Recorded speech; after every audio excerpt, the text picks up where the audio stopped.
Assalamualaikum warahmatullahi wabarakatuh. Perkenalkan, nama saya Syafita Marsyanindita dengan NIM 17066625064. Saya dari program studi S1 Akuntansi. Jadi di sini saya akan menjelaskan materi mengenai konsep manusia sebagai makhluk Tuhan sekaligus implementasinya. Oke, konsep manusia sebagai makhluk Tuhan itu merupakan salah satu konsep dasar di mana biasanya diajarkan dalam pendidikan moral, agama, dan juga kemanusiaan. Konsep ini itu menegaskan bahwa manusia itu tidak hadir secara kebetulan di dunia, tetapi juga sebagai ciptaan Tuhan yang memang kita ini di dunia memiliki tujuan, tanggung jawab, serta nilai-nilai yang harus kita jalani dalam kehidupan sehari-hari. Sebagai makhluk Tuhan, manusia memiliki kedudukan istimewa dibandingkan makhluk hidup yang lainnya.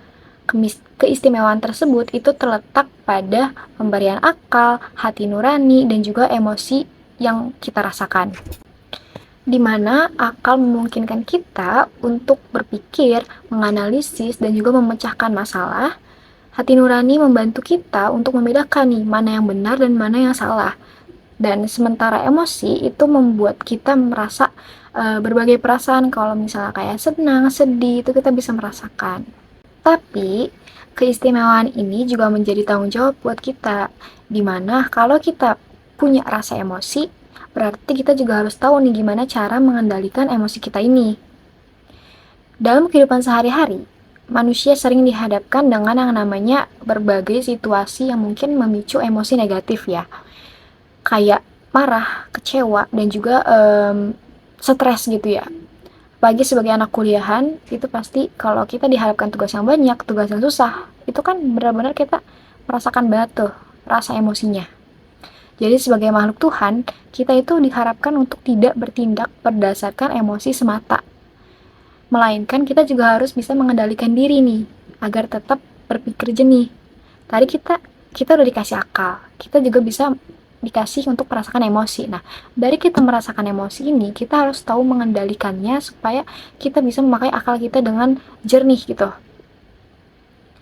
Terus, selain pengendalian emosi, konsep manusia sebagai makhluk Tuhan juga menekankan pentingnya penggunaan akal secara optimal. Akal itu merupakan anugerah Tuhan yang membedakan manusia dengan makhluk lainnya. Dengan akal, kita bisa belajar, kita bisa mengembangkan ilmu pengetahuan, kita juga bisa mencari solusi nih atas permasalahan yang lagi kita hadapi. Nah, penggunaan akal yang baik itu akan membawa kita pada tindakan yang rasional, yang mana itu kalau akal kita jernih, kita juga bisa memikir ke depannya dengan baik gitu ya. Bisa bertanggung jawab dan juga bisa bermanfaat nih buat diri sendiri maupun buat orang lain. Terus juga, manusia sebagai makhluk Tuhan itu memiliki tanggung jawab moral, di mana tanggung jawab ini itu tercermin dalam sikap dan perilaku kita dalam kehidupan sehari-hari sesama lingkungan, sesama makhluk sosial lainnya, dan juga kepada diri sendiri. Nah, manusia atau kita itu diharapkan untuk mampu menunjang nilai-nilai kebaikan, kayak kejujuran, kesabaran, kepedulian, dan juga tanggung jawab. Nah, nilai-nilai ini itu tidak hanya diajarkan secara teori, tetapi kita juga harus tahu nih gimana untuk mewujudkannya ke dalam tindakan nyata gitu. Dalam konteks kehidupan modern atau kehidupan di era serba cepat ini, tantangan yang dihadapi manusia juga semakin kompleks dong pastinya, di mana tekanan akademik, tuntutan pekerjaan, terus perkembangan teknologi yang serba cepat ini itu kadang memicu stres ataupun emosi negatif. Oleh karena itu, pemahaman tentang manusia sebagai makhluk Tuhan ini menjadi sangat penting agar kita itu nggak kehilangan arah. Kita juga mampu mengendalikan diri dan tidak terpengaruh oleh apapun.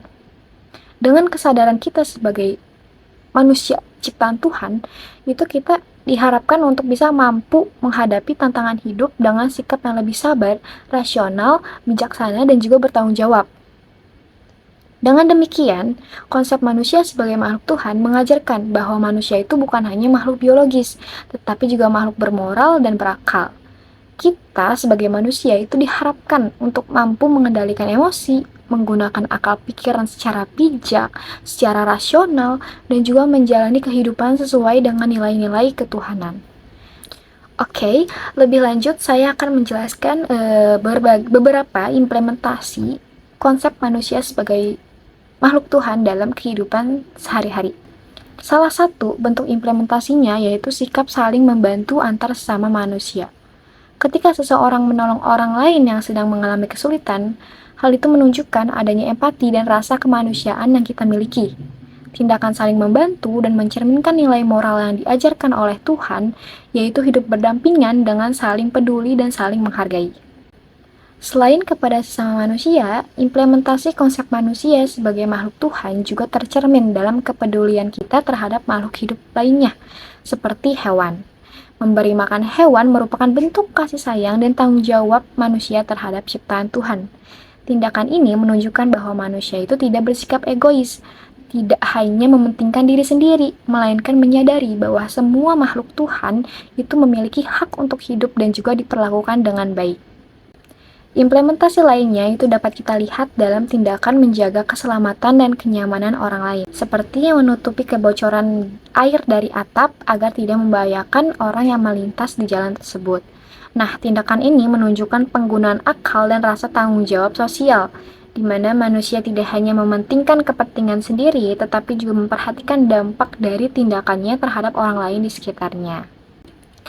Nah, dalam tindakan-tindakan atau implementasi tersebut dapat disimpulkan bahwa kita sebagai makhluk ciptaan Tuhan memiliki peran penting dalam menciptakan kehidupan yang harmonis, di mana dengan saling membantu, menyayangi makhluk hidup, dan juga menjaga keselamatan bersama, manusia telah mengimplementasikan nilai-nilai ketuhanan dalam kehidupan nyata. Sekian dari saya, kurang lebihnya mohon maaf. Terima kasih. Wassalamualaikum warahmatullahi wabarakatuh.